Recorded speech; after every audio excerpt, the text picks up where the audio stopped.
Welcome to Oxford News This Week. I'm Elgin Nichols. And I'm Terry Stiles. A local teenager is a suspect of several car thefts, and find out why Addison Township residents will be living safer. Stay tuned. Learn more about these stories and others. The Oxford News begins right now.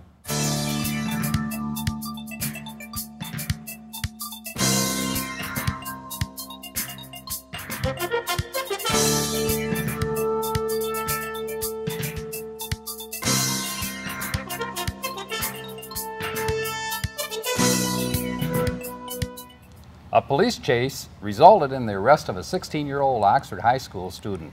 The teen was seen speeding on Seymour Lake Road when officers tried to stop him. He drove into a field, lost control of his car, and crashed into bushes. When officers approached the teen, he then ran off into the woods.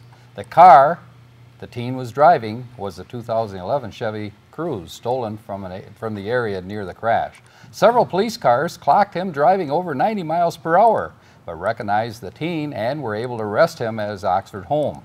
He has been charged with 3 felony counts: fleeing and eluding, resisting and obstructing arrest, and concealing stolen property. In addition, the boy's mother told police she has become afraid of him due to his anger towards her. Addison Township residents can rest a little easier when it comes to health emergency treatment because the fire department just received the latest of 2 chest compression machines added to their arsenal of life-saving equipment.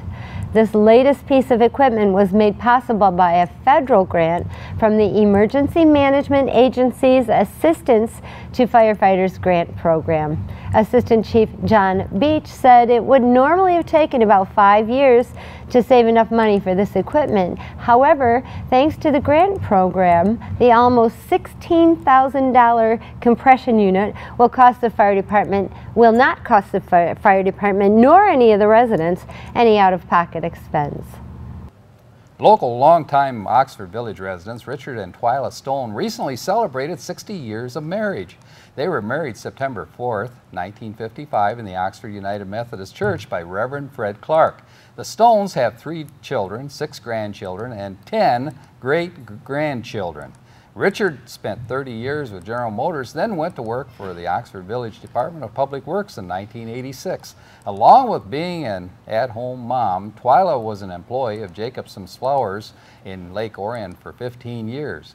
Asked how their marriage endured 60 years, Twyla said, "Don't sweat the petty stuff. Don't say hurtful things, and apologize, and never give up on each other." Good advice for every married couple. From OCTV staff, happy anniversary, Richard and Twyla. While en route to a domestic complaint, village officers were alerted by dispatch that a man living at the address had an outstanding warrant for a felony. The resident was arrested, jailed at Oakland County for additional processing. Oakland County officers were sent to the Lapeer Road Myers store on a complaint by the store security that a man was seen taking price tags off merchandise and concealing the items in his clothing. Police were given a description of the young man, and they were waiting for him when he left the store. He tried running from the officers on foot, but he was quickly captured and searched. Over $160 of merchandise was recovered and returned to the store. The young man was issued a citation for third-degree retail fraud. A young man from Metamora was spotted by Myers employees concealing items in his clothing, but checking other items through the register. When the man left the store, security detained the man until Oakland County Sheriff deputies arrived. Officers found the concealed merchandise and returned it to the store, and he was given a citation for third-degree retail fraud and is barred from all Myers stores forever. And police received a call from a resident living on Hunters Hill in Oxford complaining that while the homeowner and his wife were away, someone tried to break into their home. The homeowners found the back door screen ripped off and pry marks on the door jamb and lock. Officers inspected the damage and found the burglar was not able to gain entry. The case is still under investigation. Police were alerted to a teenage runaway because the boy wanted to visit his father in the Upper Peninsula. The mother explained her son was in her custody and the father had a criminal past. When she told her son he could not go up north, he became upset and slammed out of the house. Police have leads and are currently trying to locate the youngster.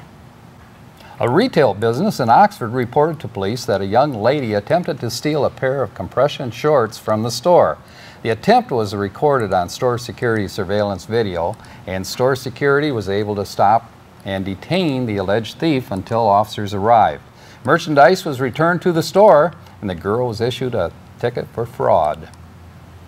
Wow. Seems like there's a lot of thievery going on these days, I'm telling you. And something like compression shorts is not like stealing food or something.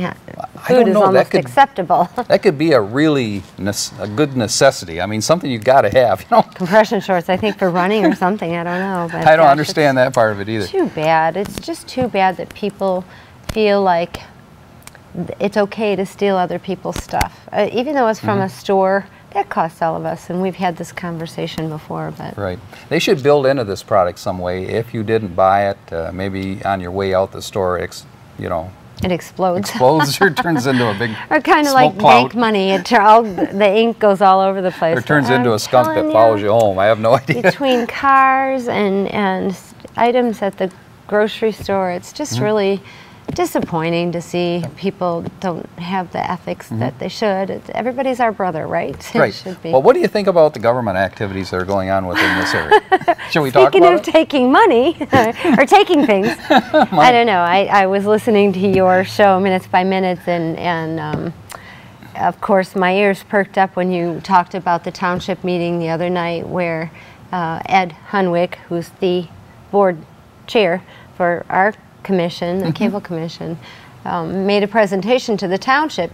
They're rattling, or there's talk about them wanting to cut the fees that they give us in half because the other communities are only giving half, which would really hurt us. And then Ed gave the presentation that we are considering spending that on a building somehow. And everybody's an armchair quarterback, in my opinion. This is only my opinion, but then all of a sudden everybody on the township board wanted to come up with their expertise on where we should be. If only they attended our meetings, it might be easier to swallow, but we've had this discussion for years. Of course, considering the source that came from Minutes by Minutes, it could be just strictly a rumor. Well, I was at that meeting, so I saw a lot of it, and it was hard for me to keep my mouth shut, and I try to be respectful. But I did find out afterwards, then Ron Davis made a presentation that he wants a building out at Seymour Lake Road, and it was suggested that we go out there with them, which in my opinion, and in the advertising world, in the broadcast world, we need to be visual. We need to be visible. Right. We need to be one of those guys. We've already discussed that many times in many meetings that I'm sorry that some of the township people haven't seen. It just wouldn't work very well for us.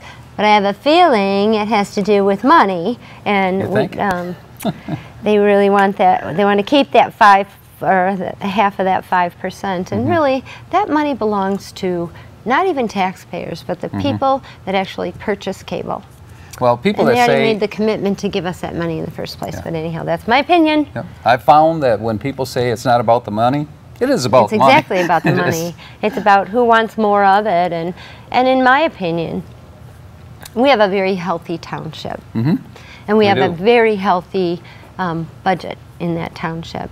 And I think that also Parks and Recs, which I fully support, can manage to stay within the boundaries of their budget. And I know that when the township sold that building downtown to the school, or excuse me, to the new, it's going to be a new brewery or something. A brewery, yes. That money is supposed to go to Parks and Recs or Community Center, and that's a healthy amount of money. That's $450,000. So us going in with them is a good idea, that we all work together. It's a great idea, but it's not a good idea for us being way down there. We need to be visible. People say, I don't even know there is an OCTV. Because we're way outside of town. We need to be in the nucleus of the community. Like it or not, the village area is the nucleus of this community, of Addison Township, and they've even admitted that out there. So I don't know. There's my opinion, and I'm lost sleep last night. Yeah, those are our opinions, and you know, if you have an opinion about this, you know, just send us a note, to our website. OCCTV.org. Yep. And let us know how you feel out there. And we would appreciate your support. I know many of you watch us out there, and we are definitely a struggling little station. We beg, borrow, and steal every dime we get that's passed through each entity. So maybe not steal. Oh yeah, did I we say take steal? and borrow. Oh, I was just complaining about stealing. Anyway, that's it for Oxford News this week. If you want to learn more about these stories and others, stop by your local store and pick up a copy of the Oxford Leader newspaper, or better yet, catch us right here. It's your television station, OCTV Charter Channel 191 and AT&T Channel 99. Coming up next on Oxford News Week with Oxford Sports with Jamie Hughes. Catch Oxford School News with John Ochins and join Dave Kenny and Auto Talk and Science in the News. I'm Terry Stiles, and this is Oxford News This Week, where your news is closer to home. And I garbled through that one, didn't I? And I'm Elgin Nichols. Remember, always be kind to your friends and neighbors, and thanks for watching. Welcome to Science in the News. I'm Dave Kenny, and these stories are taken from the publication New Scientist. In our first story, this month 2 million Muslims are expected to converge on Mecca, Saudi Arabia for the Hajj. The MERS virus is way ahead of them, prompting concerns that pilgrims may catch and spread the disease. MERS emerged in Saudi Arabia in 2012, and new cases continue to appear. Of the 1,500 cases reported globally so far, 3/4 have been in Saudi Arabia, with more than 500 deaths, including 6 in Riyadh over September 5th and 6th. The worry is that pilgrims will pick up the coronavirus that causes the disease when they travel to Mecca and unknowingly take it back home with them. Earlier this year, MERS arrived in South Korea, where it infected 185 people, 36 of whom died as a result. According to the World Health Organization, or WHO, the recent outbreak in Korea demonstrated that when the MERS virus appears in a new setting, there's great potential for widespread transmission and severe disruption to the health system and society. Saudi Arabia itself is thought to be well prepared for spotting and treating cases after the Hajj begins on September 21st. They have agents on the ground and clinics devoted specifically to MERS, says WHO spokesman Christian Lindemir. He says pilgrims should avoid close contact with people who have flu-like symptoms, report any symptoms immediately, sneeze or cough into their sleeves, and avoid contact with camels, the main reservoir for the virus identified so far. The disease has an incubation period of up to 2 weeks before symptoms appear apparent, and making it important for home countries to be on alert when pilgrims return home to minimize the spread of the virus. So far, many cases have arisen in hospitals where infected individuals have had close contact with staff and other patients. Well, back in the States, when you're tiny, it's good to have big friends in high places. That's how hummingbirds in Arizona manage to protect their eggs and chicks from being eaten by voracious jays. Hummingbirds can nest safely in low boughs surrounding a tree that has a hawk's nest at the top. That's because of the way hawks hunt, swooping on prey like jays, horizontally or from higher up, and as a result, jays stay away from a zone spreading out and down from the top of any tree where hawks are nesting. Jays are agile and can hop around in foliage to rob hummingbirds' nests, so the hawk's presence effectively envelops the hummingbirds in a cone-shaped force field that keeps their eggs safe. The jays are food for the hawks, and the hummingbird eggs are just too small and take too long for a predator like a hawk to find, says Harold Greene, Director of Research at the Yana-Yasu Biological Station in Casanga, Ecuador. Greeley and his colleagues went to the Chiricahua Mountains in southeast Arizona, where they managed to map the positions of hawk and hummingbird nests and track the movements of jays. They found that jays avoided raiding hummingbirds' nests in conical zones beneath the 12 hawk nests they observed over 3 years. It fans out roughly 100 meters in all directions from the hawk nest, says Greeley, and instead, the jays forage at altitudes above where the hawks are nesting. Greene says that the phenomenon of a key predator providing sanctuary for much smaller species is unprecedented in the bird world, but he doesn't think the hummingbirds consciously seek out that protection. They simply return to sites where they previously had good breeding success, and this happens to be under the hawk's nest, he says. In our last story, going on a paleo diet. Don't put down your porridge just yet. Hunter-gatherers ate oats as far back as 32,000 years ago, way before farming took root. This is the earliest known human consumption of oats, says Marta Mariotti Lippi at the University of Florence, and her colleagues who made the discovery after analyzing starch grains on an ancient stone grinding tool from southern Italy. The Paleolithic people ground up the wild oats to form flour, which they may have boiled or baked into simple flatbread, says Lippi. They also seem to have heated the grains before grinding them, perhaps to dry them out in the colder climate of the time. Lippi notes that this would also have made the grain easier to grind and longer lasting. The multi-stage process would have been time-consuming but beneficial. The grain is nutritionally valuable, and turning it into flour would have made a good way to transport it, which was important for Paleolithic nomads, she says.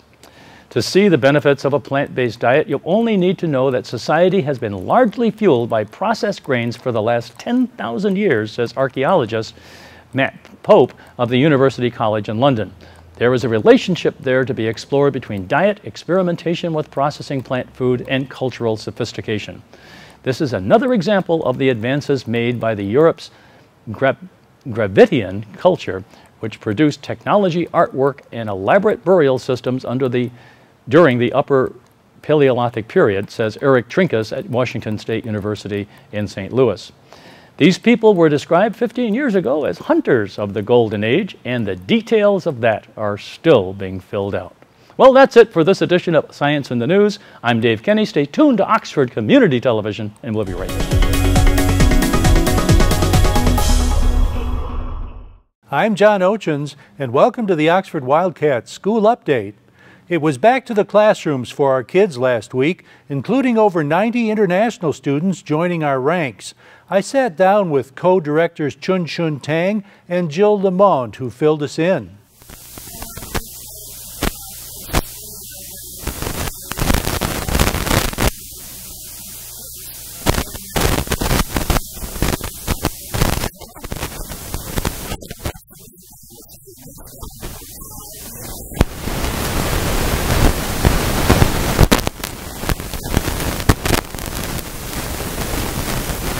I asked if they were surprised at that number.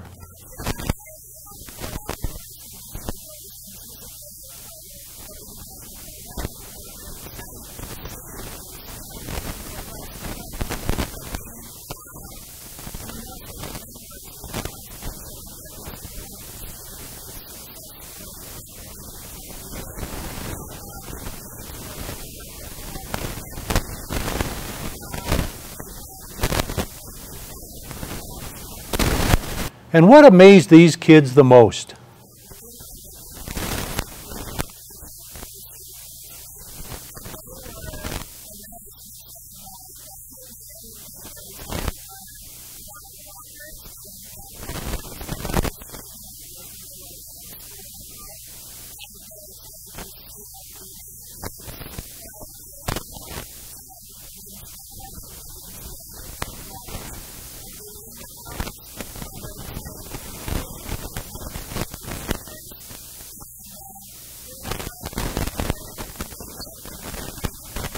Co-director Jill Lamont shares more about the kids.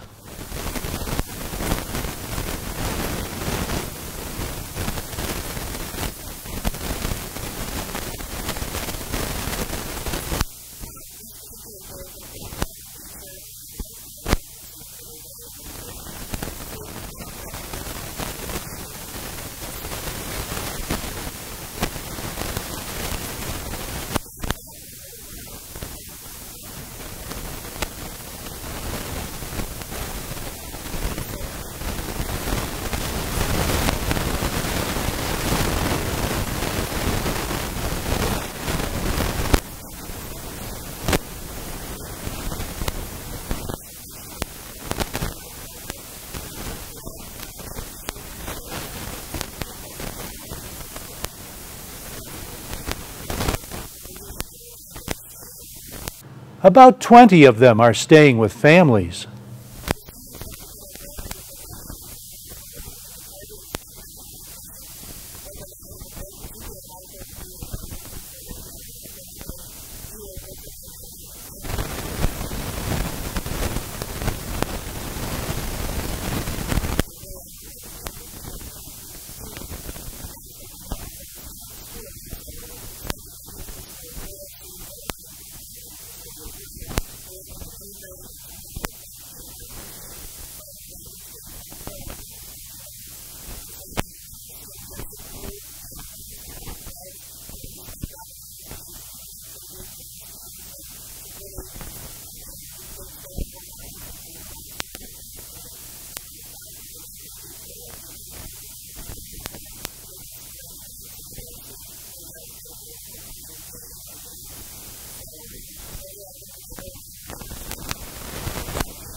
And what do you hope most for these students?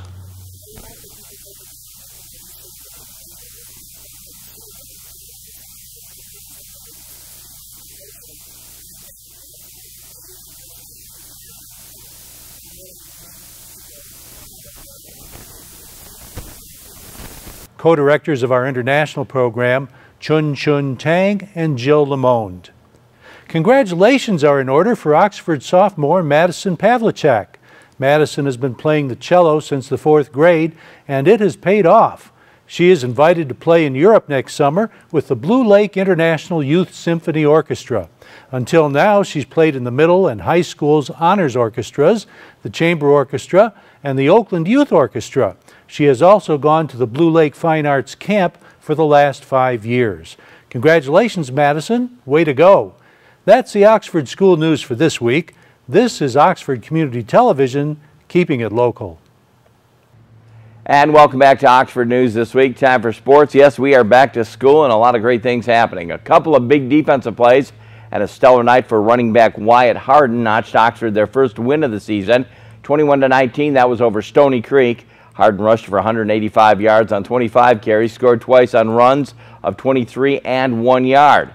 His block of an extra point attempt in the second quarter proved to be a big play as the Cougars' failure to convert on 2 for their extra points provided Oxford the winning margin. The Wildcats host Troy Athens, 7 o'clock. It's the annual Hall of Fame game for the Wildcats. Bud Raleigh said he was pleased with the play of his team, especially after coming off that drumming loss against Romeo last week. And by the time this comes out, this will already probably be in your hands, and hopefully you can get your hands on one of these. Fans attending the first Oxford home varsity Wildcat game this Friday will get a complimentary program. The program is a collaborative rate between Sherman Publications and Oxford's own football coach, Bud Raleigh. As it is done for many years, Sherman Publications' composition department laid out the entire program free of charge. Then the Oxford-based company paid for the printing of 2,000 copies. Oxford pounded the pavement and secured all the advertising for the program. This program makes a wonderful keepsake of the season and could actually one day be worth $1 or $2, considering a lot of the Wildcats make it to the Big Ten and other colleges as well as the NFL. So keep that program. Well, the Oxford boys varsity soccer team has already kicked off a season at 4-0-1. You've seen some of them games here on OCTV. Head coach John Thaler expects tough play throughout the rest of the season. There are a lot of parity in the OAA White. There are a lot of good teams. There are going to be a lot of battles out on the green. Thaler said they're going to be really close 2-1 games like we've had seen most of the part of the time.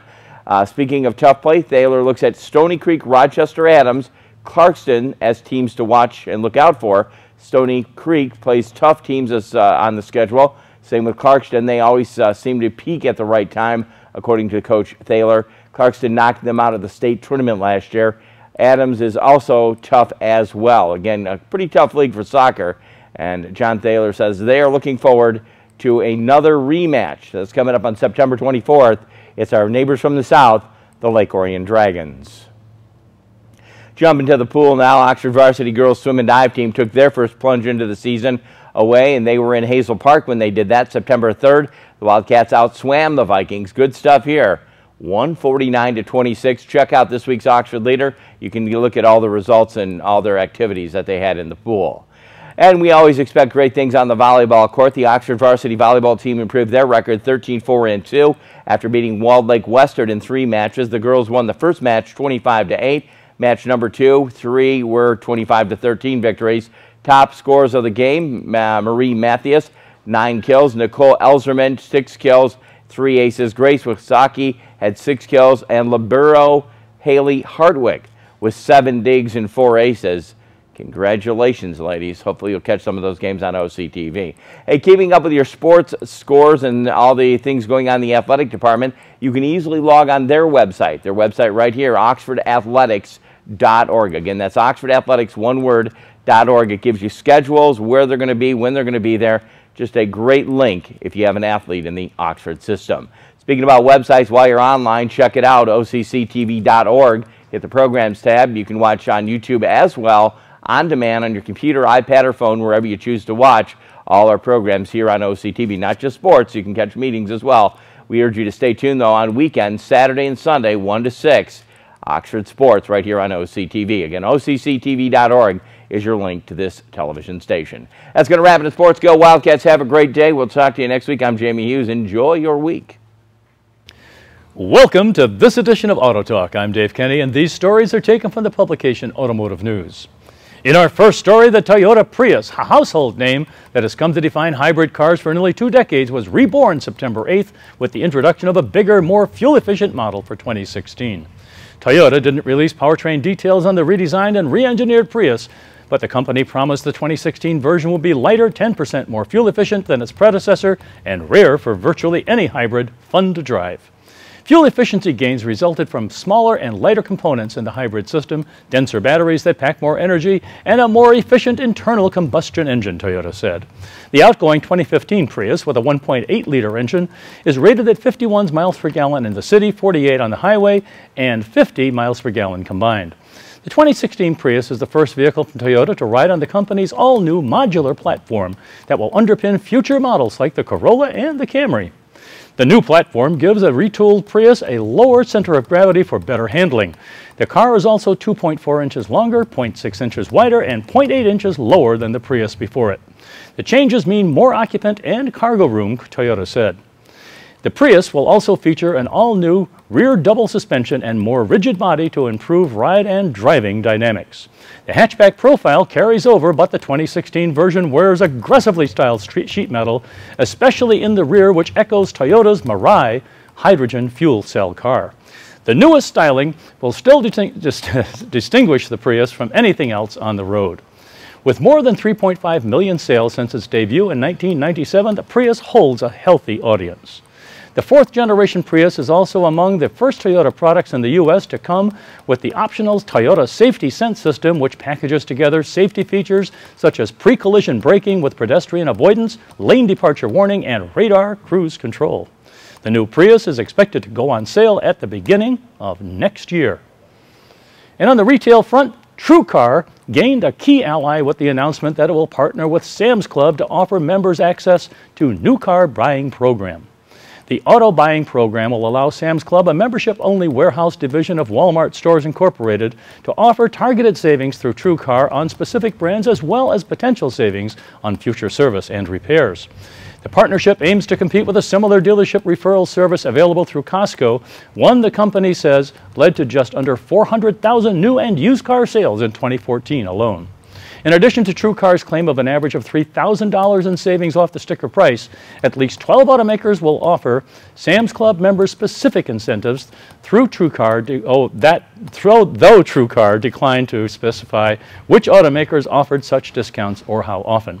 Also, the program offers deductible reimbursement for up to $500 twice a year if the vehicle is involved in an accident or needs service.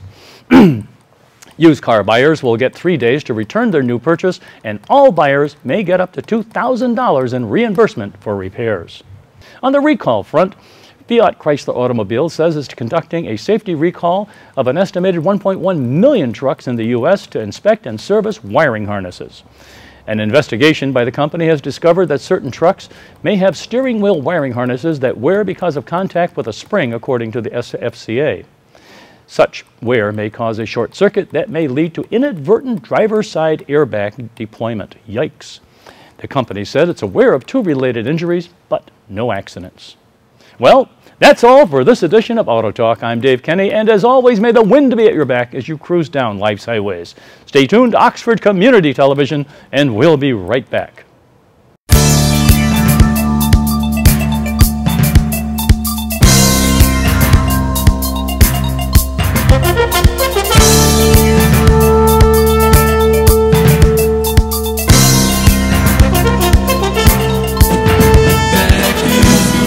Don't miss Schooling Around with John Ochins, weekdays at 11 in the morning and 10 at night, keeping it local. I'm going back to school, no more vacation, I gotta get my things.